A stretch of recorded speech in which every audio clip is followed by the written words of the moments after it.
ไผพุ่งกระดิ่งขึ้นพระเอกเขาเปลี่ยนเครื่องแปลงร่างเลยได้ปอดเถอะช่างโอ้ยไปนะเบิดโถเชียร์ไว้ลงเชียร์ไว้ฮะลงชุบเชียร์ไว้อุ้ยวีผมนะแม่ปอดเถอะแบบนี้บ่คำต้องถ่ายให้กับ FC เบิ่งก่อน โอ้เขาถ่ายอยู่ได้พี่น้องเนาะเบิ่งให้มันได้มุมก่อนเฮ้ยสุดใหม่ สุดใหม่โอ้ยพี่น้องเนาะเอาปิ่นมาพี่ก่อนแป๊บนึงพี่ถ่ายรูปก่อนโอเคโอ้รู้สึกสบายตัวคักปัญญังบาทนี่นุ่งเวลาเฮาอยู่แบบเฮาบ่ได้เฮ็ดเวียกแค่ว่านุ่งตัวเฮ็ดเวียกเฮาก็ต่างหากเนาะมันเป็นแพร่บางเลยอันนี้คือตั้งแต่ประตูเราเป็นตะกี้พุ่นโดยก็2 ปีไปนี่เนาะ2 ปีก็เดือนไป แต่ว่าหลังจากที่เฮาไปหาหมอกินหืดกินยาเขาแล้วก็เป็นยังไงค่อยนอนรับได้มื้อคืนนอนรับนอนมื้อเมื่อยสิเป็นยาระงับบ่ได้นะมันยากลุ่มมาจักประตูยอกินยาใช่แล้วกลุ่มแต่มาพุ่นบ่เพิ่นก็ซื้อน้ำส้มมาให้กินเบาแสนซื้อน้ำส้มมาให้กินเมื่อเช้านี่ก็บ้าโอลิออกไปก็ซื้อน้ำส้มมาให้เด้เขาให้กินน้ำส้มมาเด้กินน้ำส้มให้มันเวลง่ายเด้อผู้รสชาติเนาะกินข้าวกินน้ำนี่เป็นจังได๋แซ่บอยู่ได้กินมันที่นี่ก็จ้ำแกงไม้ผักขาเด้น้ำกะทิกินแซ่บคักปานหยังบัดแซ่บอยู่ กินหลายบ่ได้แต่ว่าไปหาหมออะไรมันก็ดีแต่ว่าบ่มีไผอยากไปหาหมอเนาะอันนั้นแล้วจะว่าแล้วก็บ่มีไผอยากเป็นพญาติพะเยาเนาะดูก็แนวเดียวนี่แล้วแต่ว่าไปแล้วมันต้องได้เสียเงินเสียคำอันนี้หันมียาปัวเพิ่นว่าโอ้ยบ่แล้วก่อนว่า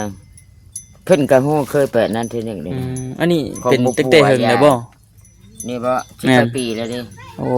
11 12 ปีเลยได้แล้วเป็นหยังอันนี้นะโอ้ยไปล้างถ้วยอยู่ห้านอาหารมีหยังเด้ตัวหน้าปั๊มดอกคูณใช้ถ้วยกันอันนี้ได้โดยดอกคูณเฮานี่นะสินะ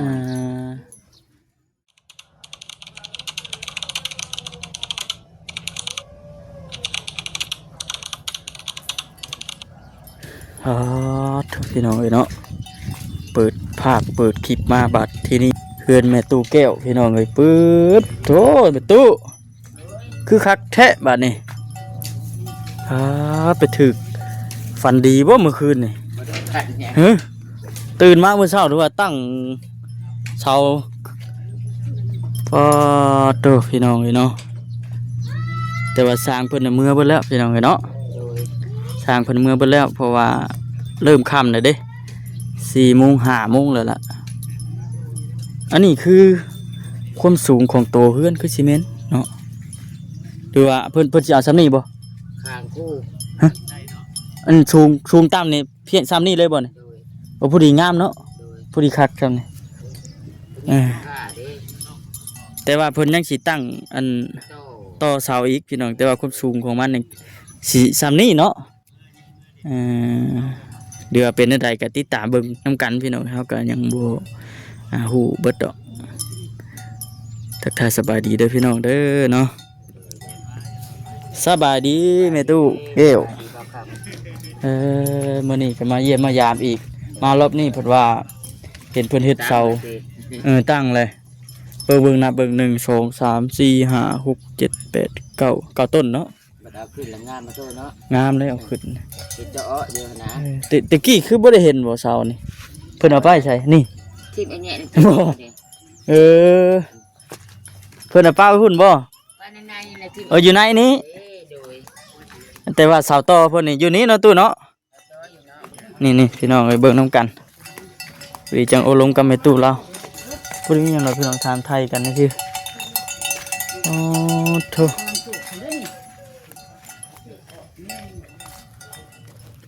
คักงามไม่ก็ไม่แกนซ้ำเนาะสร้างเพิ่นเฮ็ดจักคนอันนี้น่ะ3 คนบ่เท่านั้น3 คนมานี่เพิ่นว่าเพิ่นครัวเพิ่นมานี่เด้อยู่นี่เฮือนครัวต่อมาชมกันโอ้ยังสิก็ออกมาอีกอยู่ก็ออกมา นั่นแหละ สองเสานี้เนาะตัวนี้ก็ตัวนี้นี่เห็ดตีนครัวแม่นแล้วนี่ก็มาทางห้องน้ำนี่ มาจากนี้เพิ่นว่าเด้ แต่ว่าทางขึ้นนี่เด้ทางขึ้นตัวนี้บ่ แม่นแล้วว่าบ่ฮู้ อันนี้คือสันนิษฐานเบิ่งไปก่อนพี่น้องเอ้ยเนาะ สิแม่นลงห้องน้ำรถนะ โยเชียวเห็นว่าสิอยู่ทางพุ่นสิได้โคกมาพี่อีกเด้อบัดนี่ บ่แม่น อันนี้เป็นเฮือนครัวอยู่นี้เออคักดีมุกดีใจนำเด้อตู้เด้อ ดีมุกดีใจนำ ข้าวอยู่ดอกมักอันนี้ก็ได้มั ฮะ กไปค่อยก็มักในต่ำแบบ มักอยู่บ่ กับดีใจมันกว้าง บ่ข้ามก็คิดว่า แม่น แบบนี้แล้วมันสิคักกลัว มันเย็นมันยาน มัน นะ เย็นแล้วก็เหมาะสำหรับ แม่น คนสูงอายุอยู่พี่น้องเนาะ แม่น เพิ่นต่ำสิก็ได้มัน เพิ่นก็วางแผนคักขนาดนี้ว่าค่อยก็มักแบบนี้แหละ ถูกต้องเลยเนาะถูกต้องเลย เลย เหมาะสมกันคักปัญญัง สูง แล้ แล้ว ว ก็ ก็ขึ้นบ่จะไหวแล้วเนาะเพราะว่าดอกบัดมือเฮาเมื่อยหั่นนะ แม่นพอดีคักซำนี่ พอดีครับ ติดตามเบิ่งว่าสิรูปแบบสิเป็นมาจังใดแต่ว่าไม้ตอกของลาเนี่ยมันยังเฉพาะนั่นน่ะยังแต่เสาหั่นเนาะ โดย อ่า บ่าวบ่ทันไปสั่ง เป็นยังสิสั่งมาอีกอยู่ สั่งมาเนี่ยแล้วว่าบ่ทันไปสั่งแล้วว่า อ่า สั่งแล้วได้ข่าวมาเลยแล้วว่านะ เมื่อวานนี่ไปจังไดเมื่อวาน ว่านี่บ่ อืม ตอนไหน ตอนเที่ยงนี่แหละ คือบ่เห็นเถอะ บ่เห็นอยู่ได้ไปห้องหมอว่า เอ้าไปได้คือว่าไป ยาแล้วเป็นวินเมื่อยแห้งเด้ เออ บ่บ่อยได้พาไปฮะ บ่บอย โดยบ่าวบอสบ่ บ่บอส บ่มันมีคนชื่อบ่อยหลายแล้ว เออ บ่อย ผัวน้องแต่ก็ชื่อบอยดิ แม่น เออ ปัจจุบันน้อยก็บ่อยนะ เออ หลายเว้าแต่ตัวบ่เอา ลงซื้อบ อสบ่ได้ต้อง เป็นวินบ่ตุ เป็นเมื่อยมันเป็นร้อยเป็นหยังเด้ อ๋อ เพิ่นพาไป มันเป็นอะไรเมื่อยแบบบาทเดียวบ่ เมื่อยแล้วเมื่อยแบบเมื่อยไปซึมๆไปนะแบบเฮาปากก็แห้งมื้อนี้แล้วมีน้ำลายเบิดมือปากก็แห้งอิหยังก็บ่ยาก บ่อยากเข้าบ่อยากน้ำ ที่ชื่ออยู่กินก็ได้บ่กินก็ได้ กินก็คือแบบว่าบ่คักบ่แน่ติ กินก็ไปซั่นแหละแบบกินลงก็เจ็บเนาะไปก็ไปเล่าอาการไปเพิ่นทางเพิ่นว่าเพิ่นก็ซักยา เพิ่นว่าแนวใด เพิ่นบอกให้พยายามกินน้ำหลาย อ่า ๆก็วางยาอิหยังให้กินอีเช้ามื้อแรง ไปเวลาเพิ่นกวดเพิ่นหยังสักแน่บ่ บอกอาการนะเพิ่นฮู้แล้ว โอ้บอกอาการให้เพิ่น เพิ่นให้ใช้ลมเลยครับบ่มีผู้เผาบาดนี้อยู่พุ่นคันแขนมาพี่เพิ่นบ่ให้แขน มีแต่รอให้สโลมเบิดแล้วจังมา เพิ่นให้ใส่ เพิ่นให้ใส่ เพิ่นยาก แต่ว่าบ่ได้ใส่ บ่ อืม เพิ่นให้ใส่2ถุงจะลมเพิ่นนักกำหนด2ถุงกัน อ๋อแค่นว่าใส่สองถุงนี่ต้องได้1คืนกับครึ่งมื้อพุ่นบ่จ๊ะ คืนเดียวมื้อเดียว แม่นบ่ เคยใส่เลยใส่เอาแผ่นมาใส่อันนี้ เออ ใส่9:00 นก็ผู้ที่8:00 นแรงหลักเป่งลงไว้ๆแล้วเพิ่นเมื่อยบัดนี้ผมขึ้นได้อยู่ผู้เดียวเนาะ อยู่คงเปล่งลงไว้เนาะกำหนดเพิ่นกะให้ซำนี้ มันหัก แต่ว่าเฮาอยากให้มันเบิดไว้ หันเบิดไว้ อ่า เฮากับปากได้ไปผิดอยู่นะ เพิ่นว่าคันนั้นก็มาใช้ชะโลมแต่ว่าให้มานอนใช้อยู่ที่ ว่าวันบอสเราว่าว่าให้ใส่แล้วมัดไม้ใส่แล้วว่าสิเอาเมื่อพ้น อืม แค่เราบ่เห็นดี บ่เห็นดีนํ เอาเรากว่า เออ ใส่แล้วใส่ขอยก็เลยว่าตัดสีนั่นนี่แหละเนาะ พอดีเพิ่นว่าเป็นได้ซะเฮาบอกอาการเพิ่น เพราะอาการเพิ่นก็ว่างอย่าใช้ แต่บ่เพิ่นบ่ได้บอกว่าเฮาเป็นหันเป็นนี้บ่ เพิ่นว่าให้พยายามกินน้ำมาไล่อาหารครบ5 มื้อ เออ เมื่อเท่าหันยายหันขาดน้ำ ขาดน้ำ น้ำขาดธาตุอาหาร อืม เพศหมอก็เพิ่นจื้อแล้วนะ เพิ่นจื้อหั่นแหละ คือสิไปเรื่อยเติบอยู่เนาะ ตอนนั้นสิเว้าไปสั่ง อืม คืนหนึ่งแจ้งมา500,000 600,000 อืม 700,000ตอนผัวประทันเสีย อืม แบบเมื่อเนี่ยเราพามาโลด บ่ เด้อเราคือกันนั่นแหละเมื่อเราเอามาโลดในห้องหมอจนเขาหูเบิด หมอจนคุ้นหน้าได้นะเนาะ โอ้ยบ่เจออันไหนห้องหมอเลิกเก้ากับปันไดห้องหมอน้อยกับท่านท่านพ่นให้ดิ เออ เราไปเบิ่งครอบครัวแล้วคะแนนเบิกเงินหลวงหน้าเนาะ ไปห้องหมอมันก็เบิดเลยไปจ้างบางอย่างเพิ่นมาเบิ่งตัวจริงเพิ่นจะสิลาเงินเกือบล้านพุ่น อืม เพิ่นบ่ได้เอาน้ำเพิ่นอีกตุนตอนเท่านั้นเป็นก็ได้ อันนี้คือตั้งแต่ประตูเราเป็นตะกี้พุ่น โดยโอ้ยก็2 ปีไปนี่เนาะ2 ปีกับเดือนไป แต่ว่าหลังจากที่เราไปอ่าไปหาหมอกินหืดกินยาเขาแล้วก็เป็นจังได๋ ค่อยนอนรับได้มื้อคืน นอนรับ นอนมื้อเมื่อยสิเป็นยาระงับบ่ได้นะครับ มันยากลุ่มมาจักประตูเนี่ยกินยาใช่เนาะ คุมแต่มาพุ่น บ่ เพิ่นก็ซื้อน้ำส้มมาให้กินเบาใส่ซื้อน้ำส้มมาให้กินเมื่อเช้านี่ก็เบ้าโอลิออกไปก็ซื้อน้ำส้มมาให้เด้ อืม เขาให้กินน้ำส้มมาเด้ กินน้ำส้มให้มันเว้าง่ายเด้อ นั่นไป ผู้รสชาติเนาะ มัน กินข้าวกินน้ำได้เป็นจังได แซ่บอยู่ได้กินมัน ฮะ ที่นี่ก็จำแกงมาไม้ปลาคาเด้ ฮะ น้ำกะทิมันกิน แซ่บคักปานหยังบัด แซ่บอยู่ กินหลายบ่ได้ คันว่าไปหาหมออะไรมันก็ โอ้ย ดีแต่ว่า แม่น บ่มีไผอยากไปหาหมอเนาะอันนั้นแหล้วจะว่าแล้วก็บ่มีไผอยากเป็น อันพระที่จะ ไปญาติพะเยาเนาะดู ก็แนวเดียวนี่แล้ว คันว่าไปแล้วมันต้องได้เสียเงินเสียคำ อันนี้หันมียาปัวเพิ่นว่าโอ้ยบ่แล้วก่อนว่าเพิ่นก็ฮู้เคยเปิดนั่นทีหนึงนี่ อันนี้ ของ เป็น หมู่ ตั้งแต่ ปู่ เฮิง อะ แล้ว ยา บ่ นี่บ่ แม่น 10ปีแล้วเด้ โอ้ 11 12 ปีเลยได้ แล้วเป็นหยังอันนี้นะ โอ้ยไปล้างถ้วยอยู่ห้านอาหารมีหยังเด้ตัวหน้าปั๊มดอกคูณใช้ถ้วยกัน อันนี้ได้ โดยดอกคูณเฮานี่นะสิเนาะ อ่า ไปได้ติ๊กมันเพิ่นบอกอันไอ้แก้วว่ามื้อนี้ล่วงเวลาว่าก็สิติดเจ้าเฮ็ดให้แน่ทอดให้แน่ไปแขกเขาห้านหลายเพิ่นว่านี่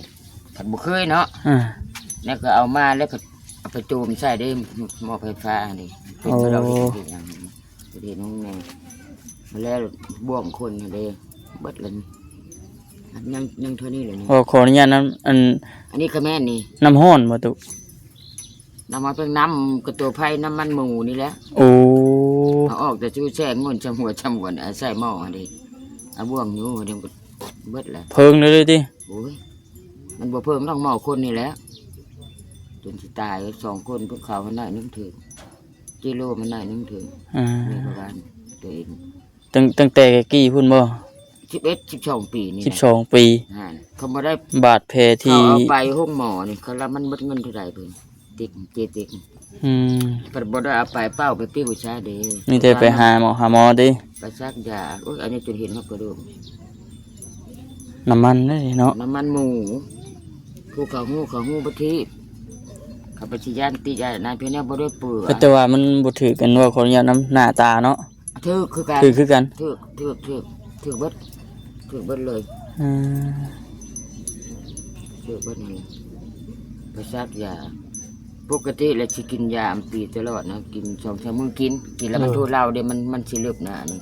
มันสิบ่เจ็บบ่ปวดนะอันนี้เขาให้กิน อย่าระงับไปซั่นติ บ่ยาอัมปี ยามปีอะม็อก อัมปีกินแล้ววินหัวกินบ่ได้อะมอกนะ2-3 มื้อกินเม็ดหนึง2-3 มื้อกินเม็ดหนึงนะอันนี้กินแล้วมันบ่เจ็บมันบ่แบบนี้นะมันบ่แดงก็บ่ได้กินอะมอกมันจะเป็นแบบนี้กินอะมอกอัมปีกินวังหันสิว่าเพิ่นกินย่างแต่กระดูก อืม เหี่ยวมันแห้งก็บ่ได้ซักวิตามินนี่ อืม ก็ตายเลย คัน ถื กิ อน ว่า กันบ่เจ็บบ่ปวดได้บ่ค้ำเอ้ยเพิ่นบาดแผลตั้งแต่คราวตะกี้ ยามันไผฮู้บ่นำเบิ่งใส่ อืม บ้านใส่อุดมบดบ้านนี่แหละ ตะกี้น่ะคือทางแม่ตู้เราน่ะไปเฮ็ดเวียกเฮ็ดงาน ด้วย ล้างจานล้างถ้วย ตัวล้างจานล้างหม้อครบเบิดเก็บ เออ ตัวบกเก็บ ครบสุด ครบเบิดแล้ว แต่ว่าบังเอิญนั้นมื้อนั้นน่ะคนงานอยู่บ่ครบ บอกมันคำแนวผู้เดียวเนาะ สิไว้บ่แค่ของห้านหลาย แขกไปเข้าห้านหลายแน่ว่าซั่น แค่ก็แค่มีแต่พวกอาเซียพวกงาน เออ ต่างๆไปนะฮะอาหารมันมีแต่พวกรุ่นที่50ผัวเผือผัวป้าผัว เออ นี่ของเราก็ได้ไปก็เขาไปป้อนหายผู้ที่ชาย50นะ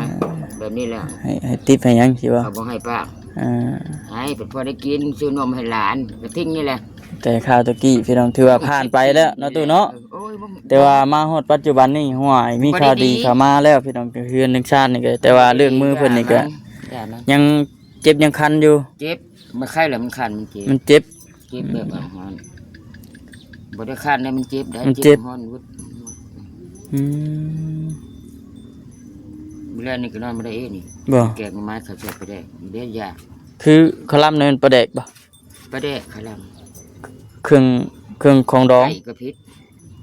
ปลาแดกกับไก่พิษก็มี โอ้ หั่นกินได้ไหมปลาดุกก็จะพิษกินจะ พิษ จิบที่เบิ่งพิษอันนั้นสิซื่อสิไม่มีไปสั่งพิษอันนั้นสิซื่อโอ้ยอันนี้ก็บักละลายตอนนั้นติดไปแล้วอันนี้นี่ อืม ผัดบ่ได้งมงายเขาผัด ถือว่าผ่านร้อนผ่านหนาวมาแล้วเนาะ โอ้ยจังตุบ้านผักสักผ้าสักแพร่ก็บ่ โอ้ มีแสนทรมาน เพื่อสิได้มา หา ฮอด เลี้ยงกระทิงนี่ จุด แหละ นี้แล้วก็ได้ฮะ หาเลี้ยงกระทิงนี่แหละ อ๋อ บ่ได้ฮ้อนเนาะเขาแนวกระทิงก็หากว่า10 ปีนี่ อืม กระทิงก็มุ่งกันไปเฮ็ดเวียกหันกระทิงหาก็ย่างจิจะเด้ กำลังเฮียนย่าง ไผก็ฮู้บ่ดอก อืม ก็อยู่นํกันกับเฒ่าผู้มานบ้านนี้ละมาสั่งดินบอกดินแม็กแล้วละมาในนี่บ้านนี้เด้ก็หัวอ้อมอันเดียวกันมันนี่ละอยู่พุ่นหาเฮือนคนละหลังเด้ เป็นคนละหลัง โดย อ๋อผ่านไปแล้วเนาะ ผ่านไป ผ่านไป แต่ว่าปัจจุบันนี่คืออยู่กับปัจจุบันบาด อ นะ ยู่กับปัจจุบัน อ ดีตแล้วให้มันผ่านไป อดีตเห็นผ่านไปปล่อยว่างมาซั่น ปล่อยวางชีวิต มีแต่ว่าอยู่กับปัจจุบันให้ละลาย อืม แล้วก็แนมเบิ่งเฮือนซานกำลังสร้างกำลังสาว่าซั่นพี่น้องเอ้ยมื้ออื่นนี่แม่นเพิ่นสิเฮ็ดจังไดมื้ออื่นนี่ โม่น้ำเพิ่นโม่น้ำจางเลย เห็นว่าเพิ่นนั่นเว้าเพิ่นบอกก่อนหั้นนะเพิ่นว่าให้บ่คำเดาเบิ่งในห้วยสิมื้อนั้นสิขึ้นนั่นตั้งเสาขึ้นนี่บ่จักซั่นเพราะว่าตอกหยังเพิ่นก็ตอกไว้เบิดเลยคางบ่เพิ่นเอิ้นคางบ่ตุ บ่ฮู้ได้ เย็นว่าสิดอกอันนี้พี่น้องเอ้ยเนาะ ไปสิแปดแล้ว อืมมือนี่ขึ้นตั้งเสากึกขึ้นในห้วยขึ้นโค้งหลังคาเรียบร้อยบัดนี้แม่ตู้สิบ่ได้เห็นคิดง้อนํมันบัดฝนตกลงมาก็บ่ขึ้นง้อบาดนี่ นั่นน่ะบอกมันเว้าเวียนนี่บ่ทราบว่าฝนตกวันนี้มันสิบ่โง่อยบ่ว่า อืม ว่าหยอกจะเพิ่นพากันหัวโอ้ยสิไปโง่ได้วะ อืม ระดับนี้แหละมันสิไปโง่ เพราะ บ่ ว่า ได้ว่า อย่าม่วนคุมนี่ก็ขุดเลิกเติบไปจ้ะ เลิกได้ เทปูนจับเสาข้างในอีกโอ้ยตัวเอ้ย ห้องพื้นนะจะได้เอาลง ปูนเทก่อนมันก็ชุดเท่านั้นแหละมื้อนี้น่ะอยู่เฮือนมื้อนี้เฮ็ดอยู่เฮ็ดกินชูสร้างเพิ่นบ่ได้หยังชูสร้างเพิ่นกินมื้อนี้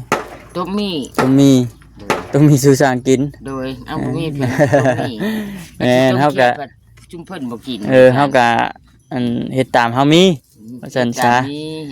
เพิ่นก็บ่ได้ กระเบ้า ซีเรียสดอก เอาชุบเฮ็ดมา เนาะมันก็บ่เท่านั้นแล้ว เพิ่นเอามา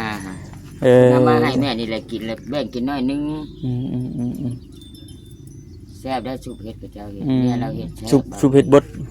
โอ้ยเฮ็ดดิกเอาซ้ำนี่ปาดลาว่าว่าเต็มถุงยางหิวพุ่น เฮ็ดหยัง เฮ็ดบดเฮ็ดขาเบาลือพะเอา เดี๋ยวนี้น่ะเฮ็ดปวกออกแล้วได้เดี๋ยว อ่านออกกับโบจักปัญหา เอาอยู่แถวนี้เด้อตุ บ่ฮู้ได้ปัญหานะ แต่เก่าเด้ โอ้แต่เก้าไปสิประทานเขาก่อน บ่ทันเด้ เข้าบ้า โอ้บ่ว่าอยู่ไสเนาะ โอ้ยเข้าหาเขา อยู่ไสก็คือกัน มีแต่ไปได้เห็นและลำหานะขี้เก่าเขาแล้วพอได้กินเด้บ่พอได้ขายดอกมาอยู่พี่บ่ได้เคยกินเฮ็ดพวกอีกอยู่บ่อนอยู่บ้านชายหลมทางแบ่งนี่เที่ยวไปเอาชามื้อยังบ่เบิด ปาดโต เอ้าเป็นหาพ่อหมู่น่ะมันน้อย อันนี้ อ่า มันมีกัน เฮ็ดปวกหมู่ใหญ่ว่าซั่นเนาะ หมู่ใหญ่ ว่าอยู่เขตแถวบ้านนั่นเริ่มออกแล้ว เขาห บางบ่อนก็ได้แล้ว อันเดมันออกแล้วนะเขาบ่ได้หา เฮ็ดปวกเนี่ยเฮ็ดปวกใหญ่ๆนะ เฮ็ดพวกข่าวแหละนะ เออ พวกน้ำแกง วิทย์เฮ็ดปวกตัวนี้แหละก็แม่นเฮ็ดปวกจิกบัดนี้เนาะ พวกเจียงดอกน้อยๆนี่เด้ ดำๆหั่นเนาะ อ้าวก็บ่ลีก็บ่เห็นได้ โอ้ย ค่อยนี่ ฝนตก2 ยุก 3 ยุกแล้วห้วยเริ่มแล้วได้ดิน มาอ อ่ ยู่ อน ทำอิฐมันสิอึดเพิ่นในบ้านอันนี้เฮ็ดอันนี้ อืม เฮ็ดพวกตาบเอาตำโพนเด้เฮ็ดไข่เฮ็ดหยังจักก็ฮู้แล้วว่า แม่น ขายความได้เงินมีบ้านในประเทศไทยบ่ได้เป็นต้น วันนี้เป็นชวนยางมาเลยติ ยางเป็นอ้อยเบิดแล้ว เออ เกินนั้นต้น อืม มีพี่สางบ่กอนไม้กับน้ำเสาะลงเบิดแล้ว โอเคตัวเอ้ยเนาะมีแต่ว่ามื้อหน้ามื้อไหนสิเข้ามาเยี่ยมมายามใหม่เด้อตัวเด้อดีมุกดีใจนํให้สุขภาพแข็งแรง โอ้ยสาธุ สาธุให้อยู่ดีมีแรง เช้านี่ปวดก็บ่ได้ปวดปานใดนี่ เออ ว่าสิอดพระคาบให้อดบ่ได้กูทิ้งกินเพิ่น เออ ใช่มาลูกนอนมันนํมันใช่ เอาโอเคพี่น้องสบายดีเด้อตัวเด้อสบายดีป้าพี่น้องเลยเนาะ ตามเอ้ยเจ้าก็ได้มือ โดยตัวเอ้ยมีแต่ว่ามื้อหน้ามื้อไหน เชือกเบอร์นี่ สาธุเนาะนุ่มมือเอาบ่คำก็ได้พี่น้องมื้อหน้ามื้อไหนสิเข้ามาหาเราใหม่ บ่าวเวียงแล้วล่ะบ่ยังบ่ทันได้เมื่อละว่าเจ้าก็ได้นั่งเป็นหมู่น้ำข่อยละว่า เกิดจะบ้าใช่หรือจะ เฮ้ยข่อยมานำบ่เซนทีมข่อยอยู่นี่เลย มาแล้วเขา รถข่อยป้าไปขึ้นบ่สลี อืม ป้าไปหัน แต่ละมือมาป้ามาหัน แม่นเมื่อวานนี่ข่อยมานี้เมื่อวานขี่มานี่เลยเมื่อวานนี่ขี่จักรมานี้มื้อนี้แหละพอดีว่าแซนเพิ่นว่าออกไปพร้อมกันบ่ซั่น อืม ก็เลยมานี้ไห้พุ่งขึ้นนี่คือเห็นพระเอกเฮาเปลี่ยนเครื่องแปลงร่างเลยเด้ ล่างเดี๋ยวกิน ปอดเถอะช่างโอ้ยไปนะเบิดโถ เชียวไว้แล้วเชียวไว้ ฮะ บ่มึงส่งเชียวไว้ โอ้ยวีผมนะแม่ปอดเถอะแบบนี้บ่คำต้องถ่ายให้กับ FC เบิ่งก่อน โอ้เขาถ่ายอยู่ได้พี่น้องเนาะเบิ่งให้มันได้มุมก่อนเฮ้ยสุดใหม่ สุดใหม่โอ้ยพี่น้องเนาะเอาปินมาพี่ก่อนแป๊บนึงจะถ่ายรูปก่อนโอเคโอ้รู้สึกสบายตัวคักปัญญังบาทนี่นุ่งเวลาเฮาอยู่แบบเฮาบ่ได้เฮ็ดเวียกกันว่านุ่งตัวเฮ็ดเวียกเฮาก็ต่างหากเนาะมันเป็นแพร่บางเด้แพร่บางถือว่าทางผู้รักผู้ใหญ่เพิ่นก็โอ้ยจัดชุดให้อย่างงามพี่น้องเนาะ พักผ่อนเช้าเมื่อยเช้ามีแห้งก่อนจังลุยมันต่อไปจ้ะพี่น้องไอ้คลิปนี้ก็ทำว่าคำก็สิจบก่อนมีแต่ว่าคลิปหน้าคลิปในพอกันอีกไปเตือนใดก็ติดตามเบิ่งไปน้ำกันเด้อพี่น้องเด้อเนาะสบายดี